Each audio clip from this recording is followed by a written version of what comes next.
গরমের জন্য রাজ্যের বেশ কয়েকটি জেলার সঙ্গে হোজাই জেলায়ও পরিবর্তন হলো স্কুলের পাঠদানের সময়সূচি। লামডিং বাণী বিদ্যা মন্দির মধ্য ইংরাজি স্কুল এবং নবারুণ স্কুল সরকারি নির্দেশনা পালন করে সকাল 7:30 থেকে পাঠদান শুরু করে। অস্বাভাবিক গরম থেকে পরিত্রাণে ছাত্রছাত্রীদের সঙ্গে সাধারণ মানুষদের সজাগতার বার্তাও দেন শিক্ষকরা। লামডিং নবারুণ বিদ্যালয় হাই স্কুলের প্রধান শিক্ষক।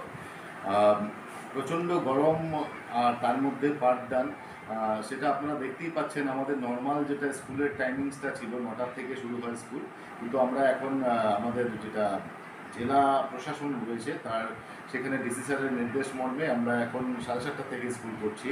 7:30 থেকে 12টা পর্যন্ত হয়। লোয়ার প্রাইমারি 7:30 থেকে 11:30 পর্যন্ত স্কুল হচ্ছে। তারই মধ্যে আবার একাডেমিক কাউন্সিলের অর্ডার অনুযায়ী 19-এর যেটা হাফ ইয়ারলি এক্সাম রয়েছে সেটা দুটো শিফটে হচ্ছে। মর্নিং শিফটে ক্লাস 10-এর 9টা থেকে 12টা, আর দুপুরে 1টা থেকে 4টা পর্যন্ত হচ্ছে ক্লাস 9-এর। এই সময় এটা মানে এরকম ধরনের নিউজ করা বহুত বেশি জরুরি, কারণ এত বেশি গরম পড়েছে, আমাদের সজাগতার বেশি দরকার আছে।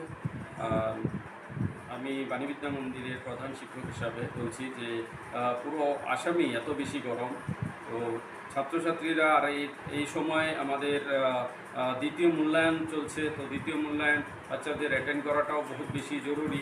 তাই বাচ্চারা কিন্তু আসছে, চেষ্টা করছে। যে ডিপার্টমেন্ট টাইম চেঞ্জ করে মর্নিংয়ে করার চেষ্টা করেছেন 7:30 থেকে 12টা পর্যন্ত। তথাপি স্কুলে তো বিভিন্ন ধরনের ব্যবস্থা করা আছে, কিন্তু রাস্তায় কিছু যদি প্রবলেম হয় এটা একটা বহুত বড় মানে কি রিস্ক ফ্যাক্টর হয়ে আছে। তো আমার মতে আমাদের কিন্তু এখন বর্তমানে মানে সজাগ হতে হবে। গাছপালা বহুত বেশি বেশি করে আমাদের লাগাতে লাগবে, গাছ কাটা কমাতে হবে।